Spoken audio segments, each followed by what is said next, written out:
Carlos Vela Treviño, socio líder de Baker McKenzie, especializado en la industria de tecnología, medios y telecomunicaciones de la firma en México. Experto certificado en protección de datos y seguridad informática por la IAB y en transformación digital y liderazgo tecnológico, y galardonado con premios nacionales en materia de innovación legal, reconocido por Chambers & Partners, Legal 500 y otras publicaciones internacionales como uno de los abogados más prominentes de TMT en México. Ha implementado programas de cumplimiento de gestión de la privacidad para más de 100 empresas, incluyendo varias empresas de la lista Fortune 500.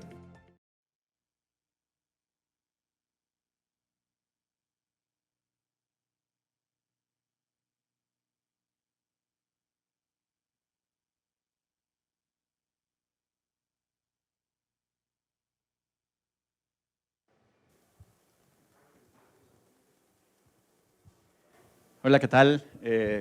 Buenos días. Primero que nada, muchísimas gracias a EPCON por la invitación. Muchas felicidades, Armando y Alberto, por estos 7 años de grandes éxitos y por haber creado un equipo tan sólido. Encantado de verdad de estar aquí con ustedes. Qué bueno que pusieron al abogado en una de las primeras, porque generalmente me ponen después de la comida y entonces temas legales después de la comida suelen ser lo mejor para poder dormir a un auditorio. Pero entonces ahorita todavía que estamos después del desayuno, es buen momento para platicar. Yo voy a platicarles un poco sobre seguridad, cómo lo vemos desde el punto de vista de los abogados. Aquí tuve la oportunidad de platicar ahorita con varios colegas y amigos que ven la ciberseguridad desde el punto de vista de tecnologías de la información. Y en especial, a mí me encantaría que después de esa plática, si con algo se quedaran todos ustedes, es con la idea de que es muy importante que el Departamento Legal y el Departamento de Tecnologías de la Información estén en constante comunicación en temas de ciberseguridad. Porque cuando existe un ataque informático, muchos de nuestros clientes, ¿no?, los abogados nos dicen, bueno, es que yo no conocía el plan de respuesta que teníamos, eso lo veía el área de tecnologías, pero en ese momento legal también tiene que tomar muchas decisiones que son importantes y esto es un poco de lo que vamos a platicar el día de hoy. Entonces, bueno, ustedes ya conocen que finalmente la industria financiera es una de las que está más expuesta a temas de riesgos.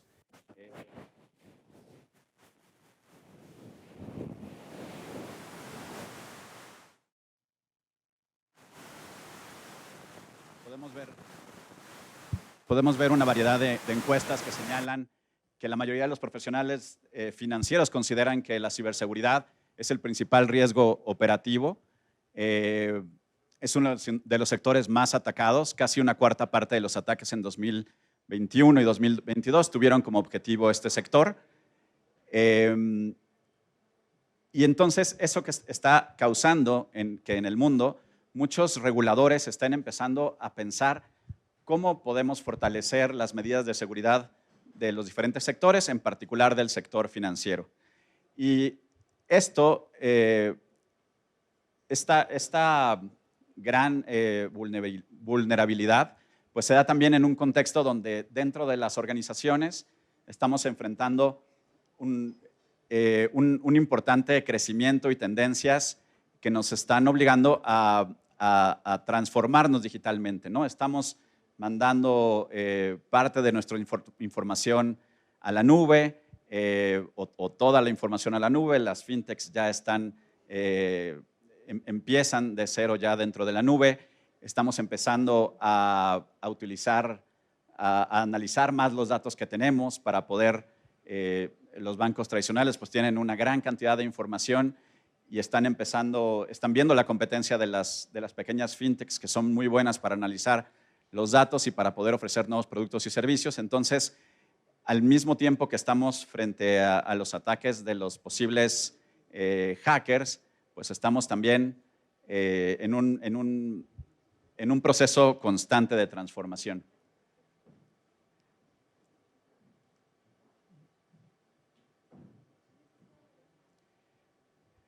Entonces, vamos a platicar un poco de los aspectos básicos, que estos yo creo que ustedes los conocen muy bien, casi todos tienen perfil de seguridad, ¿no? Pero lo más importante es poder proteger la confidencialidad de la información, poder proteger la integridad de la información y su disponibilidad. Para todas las empresas es muy importante el poder saber dónde está esa información, saber que si de repente llegan a perder el acceso a ella, pues pueden recuperarla de manera inmediata y esto dar continuidad al negocio. Entonces, pues tener, por ejemplo, un seguro provee confidencialidad, ¿no? Una caja fuerte. Los diferentes programas que tenemos para llevar los logs o los controles de la versión, pues proveen integridad, nos permiten saber que la información no ha sido alterada y los backups nos permiten disponibilidad. Voy a ver con esto. Y del otro lado, pues tenemos a las personas, ¿no? Las personas, los procesos y la tecnología son nuestra principal o nuestra primera línea de defensa para poder lograr estos objetivos que tenemos. Los tipos de ataques cibernéticos pues varían mucho. Los que más vemos en México pues son ataques de phishing. Phishing, como ustedes saben, pues es este tipo de ataque en el que una empresa, un hacker, pues trata de engañar a los empleados de la organización, pidiendo, por ejemplo, que se haga un depósito en una cierta cuenta, tratar de engañar, por ejemplo, al departamento de pagos. Y como dicen, pues los hackers que son amateurs, pues atacan computadoras, pero los hackers que son profesionales atacan a las personas, ¿no? Tratan de hacer correos que puedan realmente engañar a alguien, usan inteligencia artificial para poder simular cómo hablan otras personas en la compañía y cuando están listos realmente para hacer el ataque, pues ya han logrado convencer a la persona que están tratando con una persona real, ¿no? Platicábamos ahorita, escuchaba por ahí a un colega que comentaba, ¿no? Hicieron un ataque de white hacking para probar la ciberseguridad de una empresa y cuando menos 12% de personas en un banco, ¿no? Cayeron, ¿no? Que es una cantidad grande y muy importante. Y otro de los que más comúnmente vemos pues son ataques de ransomware, ¿no? Donde empezamos a ver empezamos a ver que los hackers pues entran a nuestros sistemas y nos ponen antes nos ponían una nota nada más diciéndonos que teníamos que pagar en un cierto lugar. Ahorita vamos a ver cómo estamos viendo que esta industria se está modernizando muchísimo, ¿no? Lo que platicábamos, pues hay social engineering, estrategias cada vez más elaboradas para poder engañar a nuestros empleados. Y bueno, ¿por qué funciona esto? Pues porque existen muchos errores humanos, ¿no? Errores humanos en materia de acceso físico, los accesos se le dan a las personas a veces sin una buena administración, hay veces que no están descargados, o sea, aunque los departamentos de sistemas persiguen a las personas para que puedan descargar los parches de seguridad, las personas no lo hacen y eso hace que tengamos pues vulnerabilidades en toda nuestra organización. Y hay otras cosas que como quiera pueden salir mal, ¿no? Los viejos errores de perder el acceso a nuestra computadora, dejarla sin candados, dejar los documentos que tenemos en el Uber, etc. Entonces, además de estas herramientas mucho más complejas, siguen ocurriendo muchas veces por falta de entrenamiento los viejos errores del pasado, ¿no? Alguien que deja su computadora en un WeWork, en un área común, en un aeropuerto, y después no lo notifica adecuadamente al departamento de sistemas para que se pueda bloquear de inmediato, ¿no? Los conceptos de defensa generales en materia de tecnología también ustedes los conocen, ¿no? Hacemos backups, muchas veces tratamos de encriptar cierta información para poder protegerla, tratamos de evitar que que las personas pues, fuguen ahí información o sustraigan información en aparatos que se puedan conectar a las computadoras.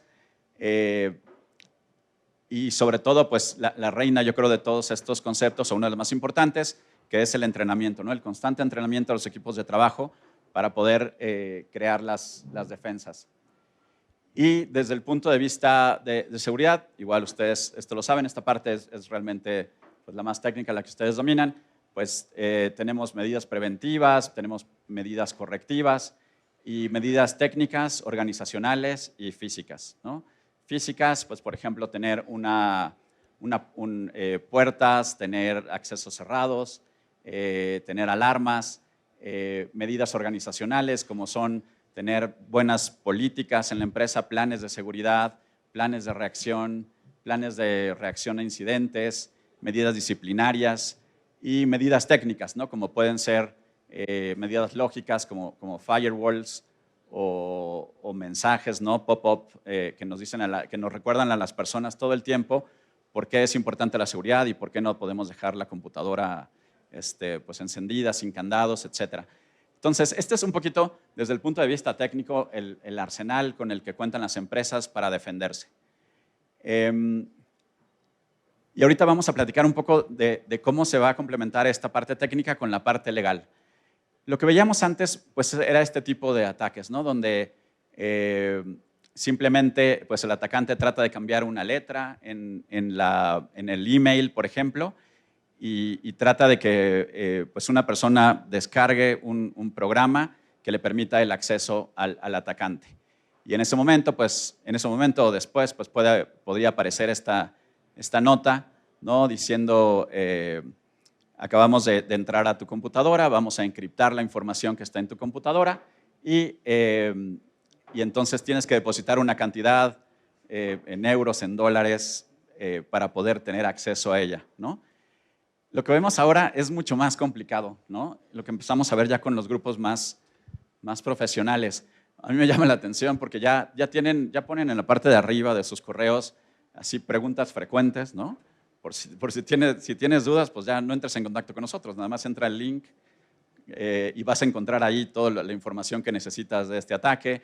Tienen herramientas, por ejemplo, de chat. Tienen un botón para hacer pagos, ¿no? Para facilitarle a las empresas que puedan desencriptar su información de manera rápida. Te dan también pruebas, ¿no? El Free Decrypt, donde te dicen, mira, sí somos reales, si quieres, pon aquí cierta información que quieras desencriptar o indícame cuál y yo la voy a desencriptar. Y esto nos habla de una transformación importante a nivel industrial, ¿no? Lo que empezamos a ver es que se está volviendo un poco como cuando un modelo de negocio similar a los que vemos con las empresas de, no sé, de música, ¿no? Donde una persona hace videos y si los videos se vuelven virales, entonces puede haber una división de los ingresos entre la plataforma y la persona que hace videos, ¿no? Un revenue sharing. Lo vemos ahora aquí también, ¿no? Muchas veces estos atacantes se acercan a los empleados y les dicen, oye, dentro de 2 años te jubilas, ¿por qué? Ahórrame el problema de hacer todo este trabajo, de hacer ingeniería social, y mejor dame el acceso y de lo que nos llevemos, de lo que pague la empresa, pues nos dividimos, ¿no? Y ya hay modelos así de división 70-30, 80-20, etcétera. Entonces, es una industria que está evolucionando y cambiando mucho, ¿no?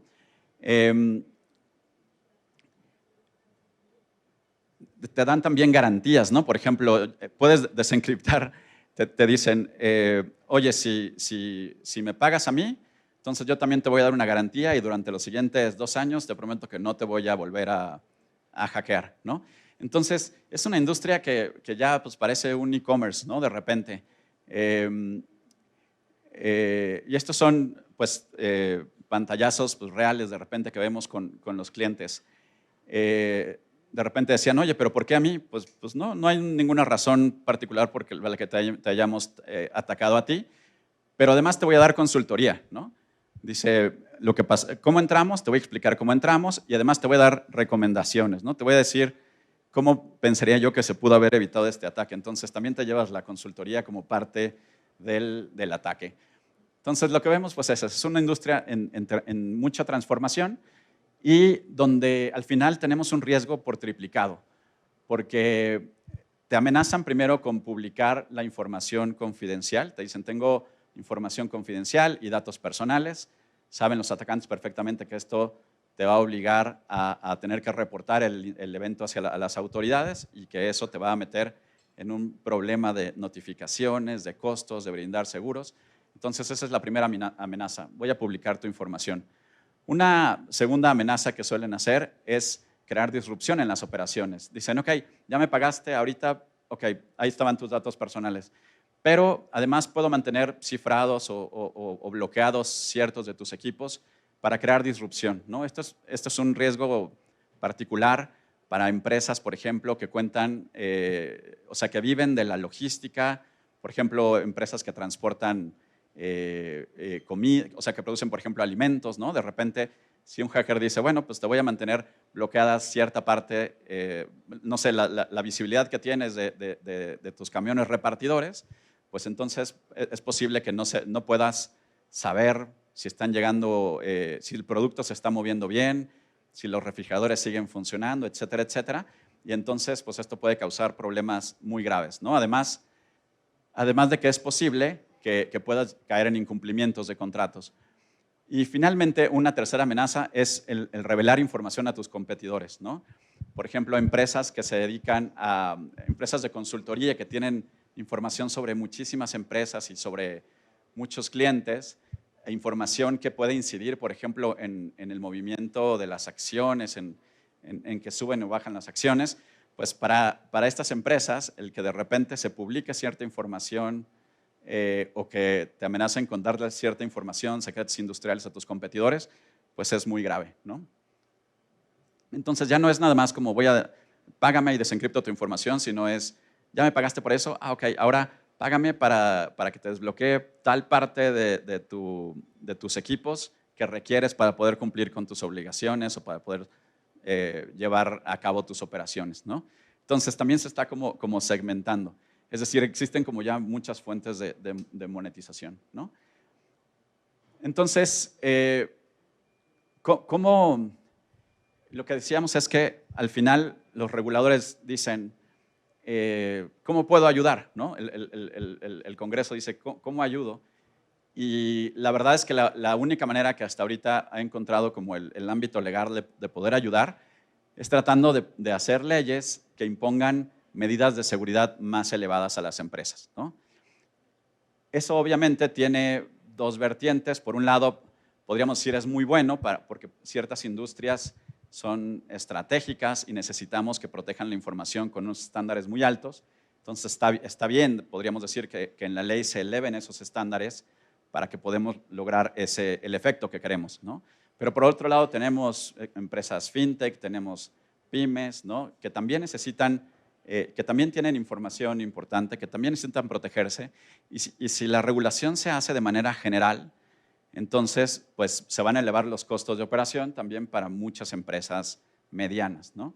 Entonces ahí es cuando las técnicas, digamos, legales de ayudar en estos problemas se tienen que manejar con cuidado, porque no se trata de regular, digamos, en un estado de emergencia, y de repente decir, pues como acabamos de ser víctima de un hackeo, pues vamos a imponer medidas de seguridad pues, grandes, extremas, etcétera, ¿no? Que es un poco lo que estuvo a punto de pasar en esta administración con la nueva ley de ciberseguridad, con posterioridad al hackeo que sufrió la Sedena. Pues lo primero que hicieron el gobierno fue poner en marcha un plan para crear una nueva ley de ciberseguridad, que fue rechazada pues, por prácticamente la totalidad de los especialistas en la materia, porque ¿qué pasaba? Podía crear censura, iban a obligar a las empresas de cualquier nivel a registrarse ante la Sedena, ¿no?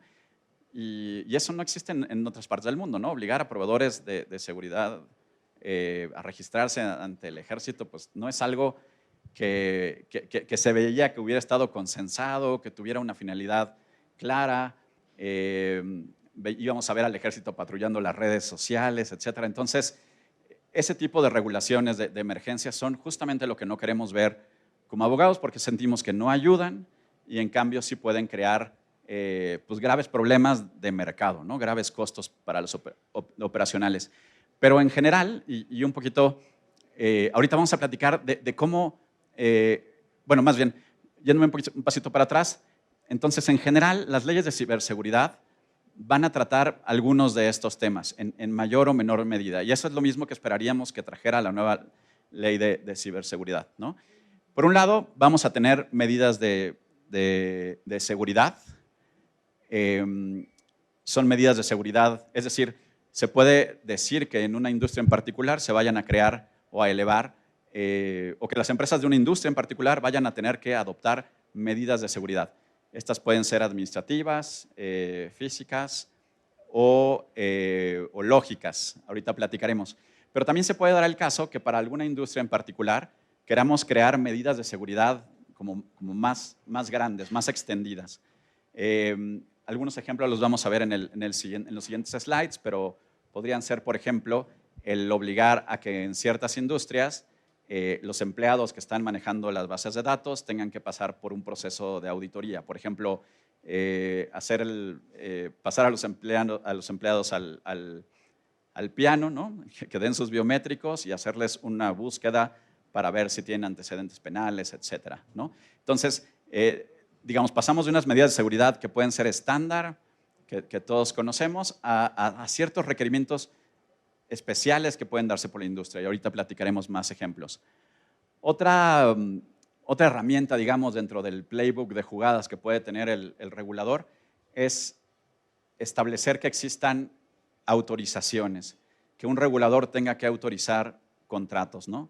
Eso lo vemos ahorita en el sector bancario, donde si un banco quiere contratar a un proveedor de tecnología y quiere tercerizar una función de tecnología, pues ese contrato tiene que ser aprobado por el regulador, ¿no? Lo cual implica también costos e implica que también algunos proveedores probablemente no van a querer aceptar ese contrato o ese proceso de autorización porque los hace visibles, porque les impone obligaciones, etc. Ahorita platicaremos un poco más de eso.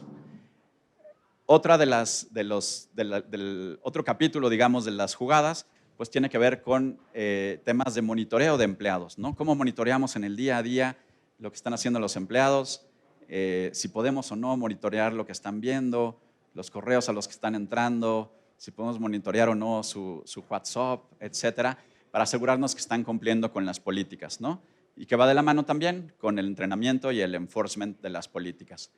Y finalmente el tema de notificaciones.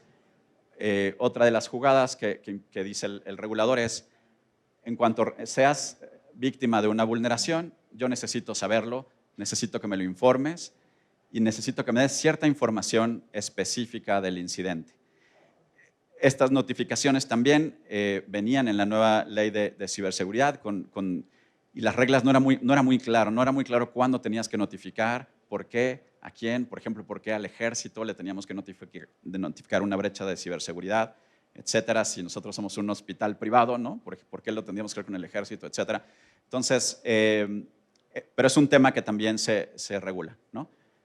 Entonces, en cuanto a medidas de seguridad, realmente tenemos ejemplos de estas medidas de seguridad en varios ordenamientos.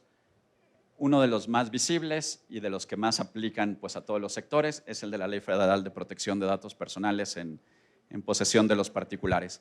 Aquí lo que hizo el regulador fue precisamente no querer poner un estándar de seguridad para todas las personas, sino invitar a las empresas a que hicieran un análisis de riesgos. Entonces, la obligación principal es que cada empresa tiene que hacer un análisis de riesgos sobre la información que tiene, y si identificas que tienes datos sensibles, porque son datos de salud, datos de preferencias sexuales de las personas, etcétera, si son datos sensibles, financieros, tarjetas de crédito, entonces tienes que, a partir de esa reflexión, tienes que decidir qué medidas de seguridad vas a establecer, pero irte a la parte más alta, digamos, de las medidas, a la más robusta, pero es una decisión que se deja un poco a las empresas, ¿no? Nada más, no se les dice a las empresas, tienes que establecer el estándar ISO 27001 y cumplir con él, porque eso sería injusto para los diferentes tamaños que puede haber de empresas. Las grandes lo van a poder cumplir, las pequeñas no. Pero sí se les dicen, ya que hayas hecho tú tu propia reflexión, entonces decide un poco el nivel que tienes que tener en esas medidas. Al final tienes que tener las mismas medidas de seguridad, administrativas y técnicas, y lo que sí te pide la ley es que tengas cuando menos cierto número de acciones mínimas en tu programa de seguridad. Y eso va a ser tu primera línea de defensa cuando se dé una vulneración de datos personales, ¿no? Poderle decir al regulador, cuando menos cumplí con estas acciones mínimas de mi programa de seguridad y de mi programa de privacidad, que las de privacidad vienen en el artículo 48 del reglamento, las de seguridad vienen en el artículo 62. Y son básicamente pues, tener un programa de seguridad, tener empleados que tengan diferentes funciones y roles, ¿no? Tener la separación de roles, hacerte cuando menos una auditoría de seguridad una vez al año, tener un inventario de datos personales, tener un inventario de sistemas. Entonces, eso es lo mínimo que tienes que tener por ley y es lo primero que pregunta el INAI cuando surge un problema. Y la obligación de notificar a los titulares de datos. Es decir, cuando hay un incidente, una vulneración y como resultado de esa vulneración se da una pérdida o un extravío de los datos personales o un robo de esos datos personales, entonces hay que darle una notificación a los usuarios, ¿no? A los titulares de datos. No es obligatorio todavía en México dar una obligación ni al INAI, que es el regulador, como sí existe en otros países. En otros países le tienes que notificar al regulador y también le tienes que notificar a los usuarios, ¿no? Y el contenido del mensaje, el contenido de la notificación, también la ley te dice qué es lo que tiene que venir en ese contenido, ¿no? Entonces, este es como quizá el esquema más conocido, pero también tenemos regímenes de medidas de seguridad en el sector financiero. Por ejemplo, en el sector financiero, a diferencia de protección de datos, tienes que notificar cuando exista un incidente, ¿no? Si existe un incidente, tienes que notificar a la CNBV. Aun si el incidente no incide en que se roben datos personales, simplemente porque existe un incidente de seguridad, tienes que notificarlo. Los plazos también varían, ¿no? En el INAI, el plazo lo tienes que hacer lo más rápido que puedas, pero siempre y cuando ya hayas podido entender cuál fue el ataque y poder desplegar medidas para contenerlo, ¿no? Entonces, lo que quisiera transmitirles es que cada regulador, por industria y por materia, establece sus propias reglas de a quién notificar, cuándo notificar y qué notificar, ¿no? Y entonces, cuando se da un incidente de seguridad, según la industria en la que estés, tienes que tener en tu plan muy bien mapeado a quién le tienes que notificar, qué le tienes que notificar y a qué horas, ¿no? Hablábamos entonces, y bueno, también si eres un proveedor de gobierno, también ahí vamos a tener ciertas medidas de seguridad. Los nuevos lineamientos que se publicaron en 2021 sobre adquisiciones de tecnología establecen para los proveedores de tecnología obligaciones de notificar al gobierno en el caso de que exista un incidente de seguridad. Lo tienes que notificar a la Secretaría de la Función Pública y también te obligan a tener ciertos planes de seguridad. Es decir, en el business case que haga la unidad de gobierno que va a contratar a un proveedor de tecnología, tiene que acreditarse que la empresa a la que van a contratar es capaz de tener un programa de seguridad elaborado, ¿no? Entonces, esto pues ya es parte, digamos, o va a ser parte del proceso de compras gubernamentales. Ahora, conceptualmente les decía que podemos hablar también de medidas extendidas.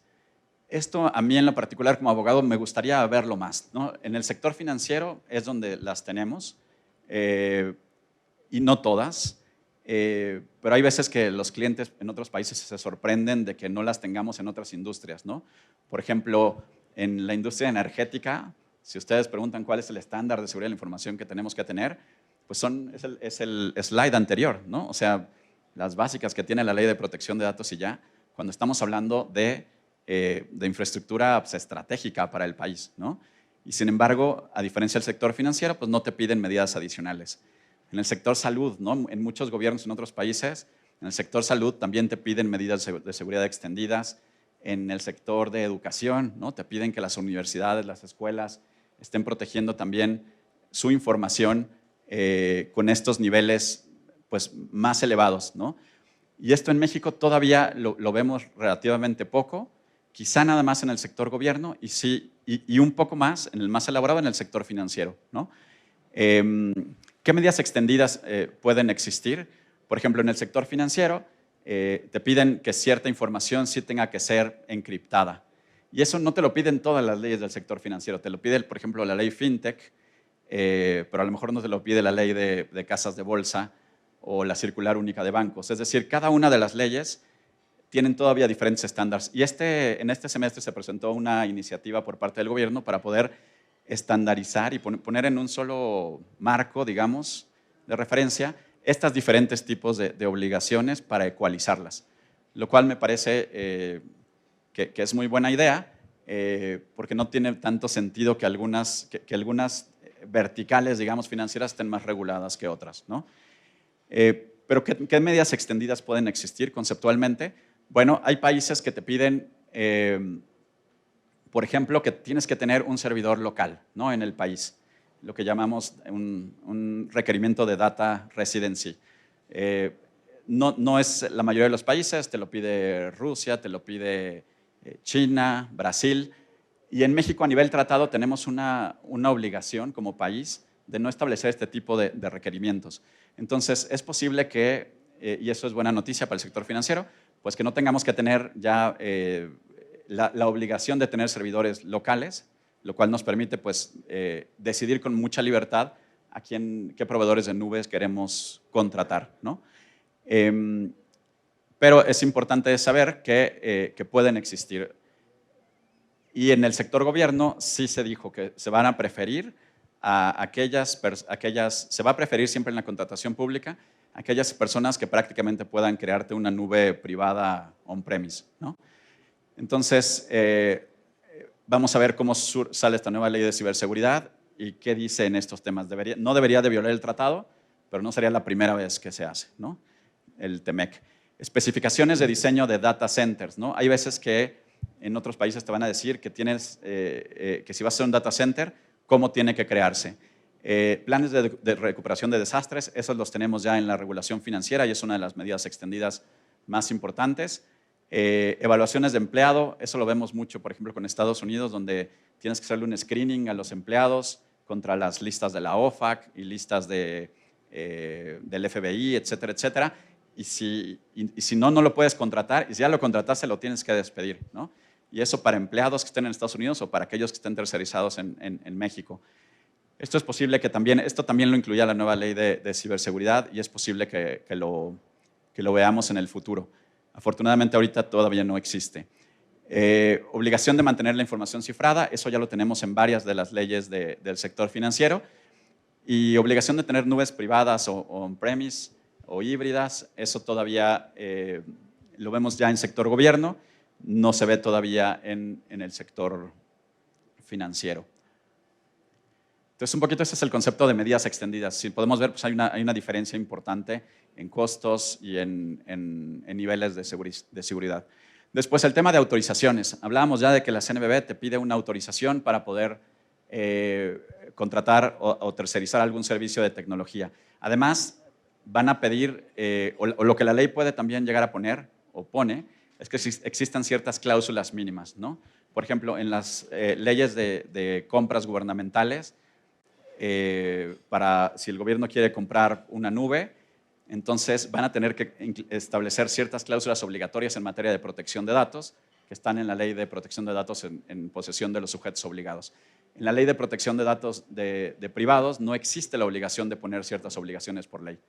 Y esto puede ser un gran problema porque a las empresas de tecnología pues, les gusta negociar sus contratos con sus clientes.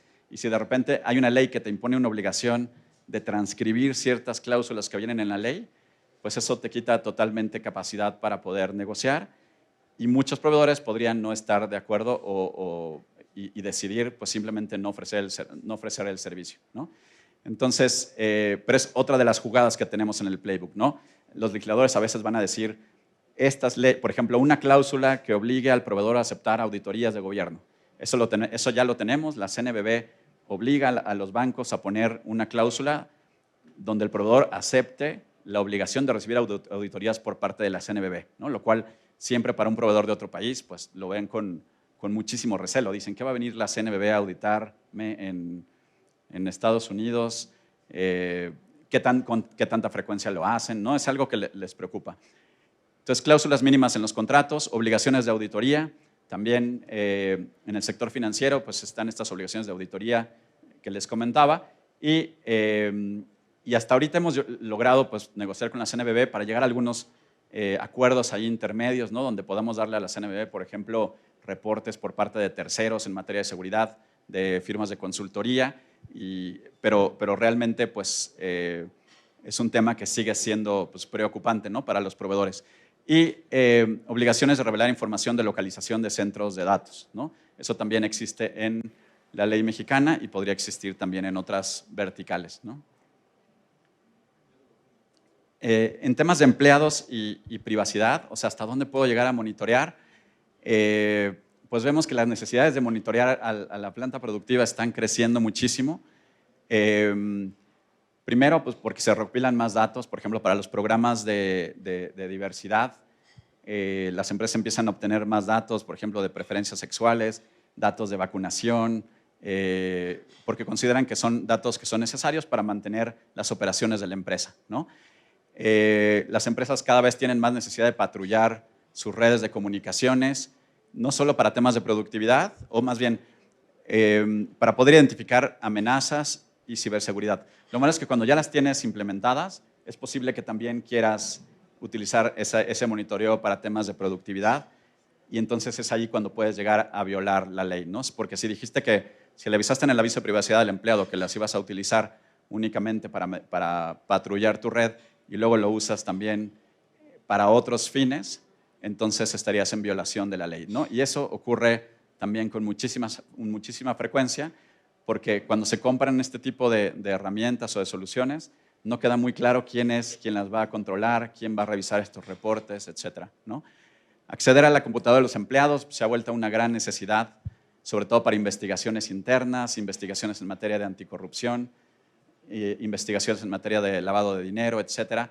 Entonces también hay que informarle a los empleados cuándo vamos a entrar, en qué casos, quién va a estar autorizado para hacerlo, porque también podemos, aunque la ley mexicana no lo prohíbe, si no lo hacemos de manera adecuada, podemos llegar a violar la ley. Por ejemplo, si dejamos que todo un equipo grande de personas estén entrando a la computadora de un empleado y revisando los folders que el empleado etiquetó como personales, etcétera, o dejamos que entren a su WhatsApp o a comunicaciones internas, podemos estar en violación de la ley. Geolocalizar al empleado por motivos de salud o cumplimiento de productividad, evaluación de empleados de antecedentes penales, temas de decisiones automatizadas, ¿no? Si vamos a empezar a utilizar Big Data para poder tomar ciertas decisiones de nuestra planta productiva, entonces también tenemos que hacer notificaciones especiales a los empleados e informarles qué datos tenemos de ellos y cómo lo pueden modificar. Y finalmente la obligación de notificar, ¿no? Que como les decía, está muy fragmentada. No tanto en Estados Unidos, por ejemplo, hay obligaciones de notificar por estado. Entonces, cuando tenemos un incidente de seguridad, tenemos que ver con cada estado, pues, cuándo pide que notifiquemos, en qué etapa de la investigación, etcétera. En el caso de México, pues solamente tenemos 3 obligaciones claras, ¿no? Las que aplican a las empresas que están en bolsa de valores, las que aplican en el sector financiero, las que son proveedores por parte de gobierno y si hay una vulneración de datos. Pero cada uno de esos regímenes tiene sus propias características. Y esto es importante porque en el momento que notificamos, o sea, toda esta información incide o determina cuándo vamos a notificar un incidente, cuándo lo vamos a hacer público, cuándo vamos a poner en nuestra página web que fuimos víctimas de un ataque. Y lo que todas las empresas desean en un principio, pues es tener, en la medida de lo posible, tiempo para saber qué pasó, tiempo para saber qué información si vas a poder recuperar, tiempo para determinar si realmente tuvieron acceso los atacantes a datos personales. Y cuando empiezas a notificar, pues lo primero que ocurre es que te metes en un galimatías de notificaciones. O sea, si le dices de repente a tus clientes, me hackearon, pues generalmente si son usuarios, personas físicas, pues la mayoría reciben un correo electrónico, no lo pelan y no hay mucho problema, pero si les notificas eso a tus clientes, a empresas, entonces y tienes 1000 empresas de clientes, entonces en lugar de poder dedicar todo tu tiempo y todos tus recursos a poder contener el ataque, te la vas a pasar empapelado porque vas a pasarte el día recibiendo preguntas de cada uno de tus clientes y teniendo que contestarlas, ¿no? Y estando con riesgos legales de incumplimiento del contrato si no lo haces. Entonces, poder decidir adecuadamente cuándo notificar es una de las cuestiones más complicadas porque se tiene que considerar los diferentes regímenes jurídicos y en la práctica, pues darle el mayor tiempo a la empresa para poder lograrlo, ¿no? Entonces, finalmente, como todas estas, hasta aquí lo que platicamos fue como aspectos conceptuales de las leyes, de cómo las diferentes leyes o qué jugadas tiene el legislador en su playbook y cómo las ha ido implementando hasta ahorita en México, ¿no? Y qué nos falta. Pero la otra cara de la ciberseguridad pues, se ve en los ataques. Y en los ataques, pues lo que tenemos son acciones que tenemos que tener muy claras antes del ataque, acciones que tenemos que tener en respuesta al ataque, durante el ataque, y acciones de remediación posteriores al ataque, ¿no?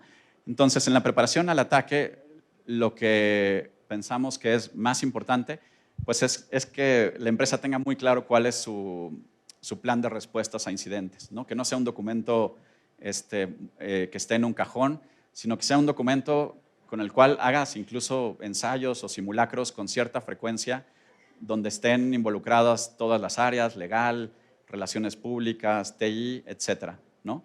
Porque de otra manera, cuando llega el incidente, pues nos damos cuenta que cada una de las áreas tiene sus propias prioridades, ¿no? A TI lo que le importa es recuperar la capacidad tecnológica de la operación, a las personas de logística lo que le importa es no caer en incumplimiento de los contratos, a finanzas lo que le importa es saber si pago o no un ransomware, si eso lo voy a poder deducir o no lo voy a poder deducir, si voy a poder, si eso va a detonar sanciones para la empresa porque estoy pagándole a criminales que a lo mejor están en Rusia y tengo prohibición para hacerle pagos a proveedores o a personas que estén en Rusia. Entonces, cada una de las áreas tiene preocupaciones y legal, pues lo que más le preocupa es cumplir con obligaciones de notificación y no caer en incumplimiento. Entonces, el que tengamos ese plan de seguridad y que sea un documento vivo y que hayamos hecho simulacros puede ser pues, la gran diferencia en este tipo de ataques, ¿no? Tenemos que tener ya precontratados a todas las personas del equipo de respuesta, saber si tenemos, por ejemplo, seguros para ciberataques, que a veces no los tenemos a nivel local, pero sí a nivel regionales. Y hay veces que si haces o dejas de hacer algo durante el ataque, eso puede violar alguna de las cláusulas de tu póliza de seguros y entonces puedes quedarte fuera de la posibilidad de recuperar el seguro, ¿no? Entonces, tener el equipo de respuesta contratado, al equipo forense, al equipo de negociación, ¿no? Depende del tipo de ataque, pues a lo mejor vas a necesitar un negociador experto que sepa negociar con criminales, ¿no? Que no tenga que ser el CEO de la empresa el que lo esté haciendo. Y durante el ataque, pues eso, ¿no? De repente vemos clientes que de repente no pueden, o sea, no tienen, querrían comunicarse, pero no pueden, porque ni siquiera está completamente abajo toda la infraestructura, ¿no? Entonces, tener herramientas de comunicación que te permitan, cuando menos, juntar a las personas más importantes y mantener la operación de la empresa en la medida de lo posible, ¿no? Durante el ataque, pues con lo que más lidiamos son con el manejo de la crisis. ¿Debo pagar o no debo pagar? Ahí hay consideraciones también éticas, ¿no? Si debo de pagar, ¿cuánto debo de pagar y cuándo lo debo de pagar, ¿no? ¿Qué garantías tengo de que sí se va de que voy a recuperar la información? Y lo que vemos es eso, ¿no? Hay veces que si yo tengo confianza en que mi departamento de TI, de que teníamos un buen plan de recuperación de desastres, que vamos a recuperar la información, que no hay evidencia de que perdimos datos personales o que la información de nuestros clientes, secretos industriales, no están comprometidos, pues entonces podemos retrasar un poco la negociación, hacer pagos pequeños por cosas pequeñas, pero simplemente en lo que logramos pues, recuperar esa información, ¿no? Por otro lado, pues si no tengo esas pruebas, no tengo ese plan, no sé muy bien dónde estoy parado como empresa, pues lo más seguro es que el hacker me diga, pues tienes que pagar estos estos $10 millones en criptomonedas y yo los acabe pagando y para colmo pues no sepa en qué momento se va a desencriptar la información, ¿no? Entonces tenemos temas ahí de manejo de crisis y el tema de notificadores a reguladores y notificaciones a clientes. ¿Cuándo hacerlo? ¿Cuándo no hacerlo? ¿Cómo evitar caer en problemas? Y finalmente, después del ataque, pues tenemos acciones de remediación. La mayoría de las leyes te piden tener un expediente del ataque, decir qué pasó, cómo lo remediaste y qué acciones vas a tener correctivas. Entonces, un poquito eso de lo que quería platicarles el día de hoy, cómo lo vemos desde el punto de vista legal, qué acciones hay en el playbook de la legislación para combatir el fenómeno de la ciberseguridad, ciertas recomendaciones prácticas de qué hacer en ese día del ataque. Y nada más, pues quedo a sus órdenes, voy a estar por aquí todavía un rato más. Y nuevamente, muchas gracias por la invitación y encantado de estar con ustedes.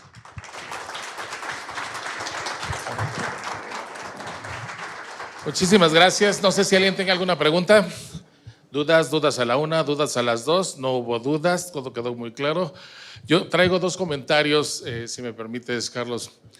En el término legal, nada más para complementar en la parte jurídica. Sabemos los abogados que el no saber no exime de responsabilidad. Entonces, sepas o no sepas, el cumplimiento se tiene que dar. Es que no sabía, pues te cargó el payaso por no saber. Entonces, creo que la reflexión jurídica, y por eso también fue que quisimos comenzar con el marco regulatorio, porque es importante. Y en segundo lugar, me quedé pensando en la reflexión del ciberseguro.